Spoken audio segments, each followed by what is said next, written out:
my queen get trapped here? Don't I have this just winning on the spot? Like, how do I not understand that? Like, it's crazy.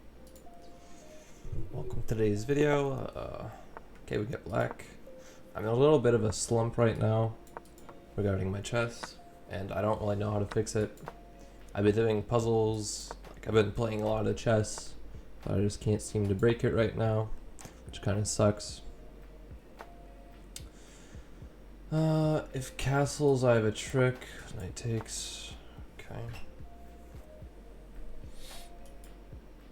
Don't I have this?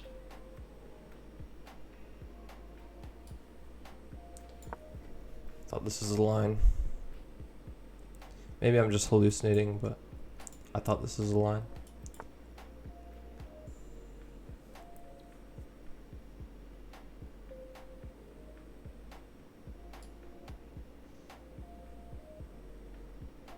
Does my queen get trapped here? No, because I just take this. And if this moves here, what?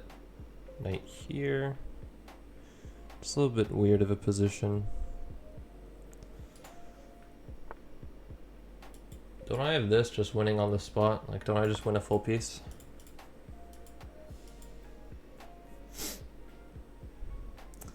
Looks pretty juicy to me.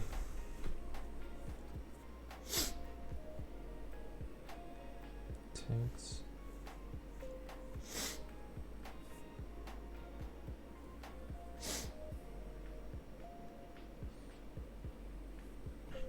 Like, I can win games like this, but it's weird. Oh, wow, he just resigns. Okay. I mean, all my wins recently have been, like, super quick wins. Like, people just blunder in the opening. But if I get into a long game, I just fall apart. And I don't know why that is, because usually I'm better. Maybe I just need to study endgames. I mean, yeah, I mean, I believe that I'm better at calculating than most people. Of course, I'm slower, which is a big downfall of mine. But recently, I just have been playing pretty terribly, and that is shown by my rating. I mean, I'm 200 points below my peak, which is pretty disappointing, to say the least. But yeah, here, I mean, I'm just up a piece. I mean, this is just... What's the top move? Bishop takes f7 check is top move, which makes sense. Desperado.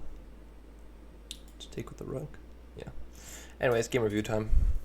Another quick game. Like, you guys see my videos and, like, I record one game and, like, I post it. But, like, in reality, I lose a lot of games. I don't know how I literally, maybe I just need to talk more when playing by myself, because maybe, like, vocalizing my thoughts would help me a little bit. Because, like, when I'm on video, I play a lot better. I don't know why. Like, I win most of my games recording them. Yeah, this is crazy. How many moves was that? Yesterday we won in 10 moves. Again, we won in 10 moves. Like, we won in 10 moves. Again. And these aren't, like, amateur players. Well, okay, they are amateur players. But, like, these aren't your average player. These are good players by average terms. But yeah, we got an accelerated dragon. Not going to explain this too much. Just an opening. I mean, I don't even fully understand it myself. I just know a little bit of theory. So I can't really explain that much, other than I studied this and I know some moves that people have played before, and moves that I've just studied from spaced repetition on Chessable. I mean, this is just all very standard here. Again, I mean, you can see that from all the book moves here. Castles, and after queen d2, did I play the right move? Because usually, like, when the bishop's here and it doesn't go back to b3, sometimes you play queen b6, so I may have gotten confused, and I don't know if it's the right move here. Yeah, it's a mistake. What is the best move? I'm actually kind of curious. What's the best move here? Knight g4. Ah! Just go after the knight. I mean, not the knight, the bishop. And it can't go here, because then fork. If it goes here, you play here, and then you get rid of the battery. Ah, interesting. Wow. Okay, yeah, I mean, makes sense. The other move is knight takes e4. Knight takes... Oh, knight takes e4, knight takes... Ah, I had this immediately. For some reason, I blanked on this. Like, remember I said I had a trick after castles? After castles, then you take in this. But for some reason it was a blind spot to me after queen to d2. I also have the same tactic here. Like, I just have the same tactic. Knight takes c6 is the top move here. I don't know why. I mean, still getting the piece back. I don't know why this is a blind spot to me, but sometimes I just don't see these tactics when I haven't memorized it, and I really need to get better at that. Like, maybe in a rapid game I would have seen that I can just take, but again, I'm in a slump right now, and I don't know why. I'm just like not seeing some random stuff, because like I'm doing well in puzzles. Anyways, this is a mistake, but I think it's like all right. I mean, of course it's plus 0.5, but I'm not at a grandmaster level, so it doesn't really matter that much. After knight back, yeah, I liked this move because it kind of just annoys white, and it paid off because my opponent blundered literally immediately. Yeah, I saw after bishop b3 I would have gone knight e5, right? How good is this line? Knight e5, bishop c5 just traps my queen. I did see that my queen was a little bit trapped, but I thought I had check. Oh, just queen takes and it does nothing. So yeah, I would have lost if he played another accurate move, which is kind of sad actually. Like, I'm very disappointed in myself, which is weird to say after I won a game, but like I'm disappointed that I would have lost. I would have 100% played this move because I'm like, ooh, check, haha, I get out of the trap, but no. It's disappointing. Okay. But yeah, I mean, there's not much to analyze here. My opponent made a one-move blunder. This is just a very elementary fork. Yeah. So after knight e5, which is what I played, I attacked the queen and the bishop, and the bishop is already attacked by my queen. So now it has two attackers. The queen has to move, and this is still only left with one defender. For example, if the queen moves to one of these two squares, still defending it, then I can just take with my queen, and I'll be up a full piece. So yeah, that's why my opponent resigned. I mean, the computer's absolutely savage here and gives -5, even though I'm only up a piece. But I mean, it makes sense. My opponent isn't castled. I am. I'm going to win a full piece. My center is going to be pretty big. I mean, I just have pressure everywhere. Yeah, my position is definitely really good here. Game review. I mean, the accuracy is going to be a little bit skewed since, I mean, the game was 10 moves, but accuracy for my opponent was still a respectable 80%, which makes sense. I mean, he played well except for one move blunder, so the computer isn't going to dock him that much.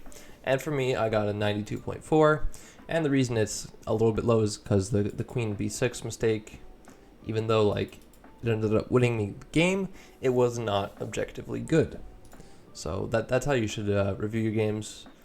Like, the move won the game, but I should not play that again. It's not objectively good, because like if my opponent knows what to do, then I'll probably just lose. And even then, like, I was still probably going to lose if my opponent played one more accurate move, because I would have trapped my own queen.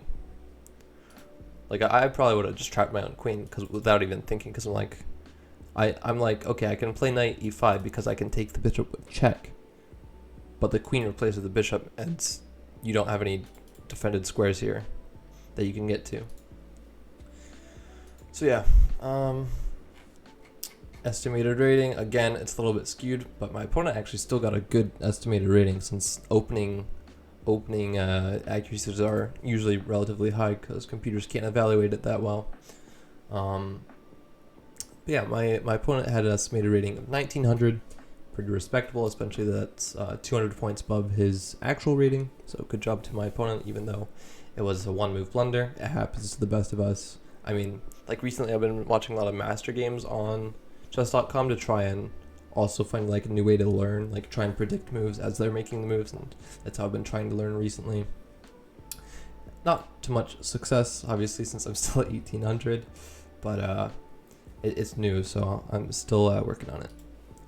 Yeah, I don't think my opponent should be that mad, honestly. A one-move blunder happens to literally everyone, even masters. So if my opponent watches my video for some reason, then don't worry about it, man. It happens, and especially to me. I've been blundering a lot recently. So yeah, very controlled game by me, I think. I wasn't ever much worse. Of course, this is a mistake, but it's not the end of the world. Yeah, overall good game. Another short game. I tried to still make the analysis a little bit educational. Yeah, I think I'll play knight g4 because my opponent didn't play f3, which is what you're supposed to do in this kind of situation where you make this battery. You're supposed to play f3, so I can't play knight g4. So now I have an extra piece of understanding to my accelerated dragon. If you don't play f3 here and still make this battery, play knight g4. So yeah, I mean, like, it's simple things like this about openings that you just need to keep adding, because how do I not understand that? Like, it's crazy how I still don't understand that. Like, I thought f3 was just, you know, a move you make in the opening, but now I understand why players play f3. It's to stop knight g4. So if they don't play f3, play knight g4, because that's the whole point. They play f3 in the first place. They have to play f3 in the first place. If you go here, you lose a piece. If you go here, you play h6 and get rid of the battery. And yeah, I mean, you're already like better here. So cool, that's a good thing to learn. Anyways, thanks for watching today's video. Don't forget to like the video and subscribe, and I'll see you in tomorrow's video.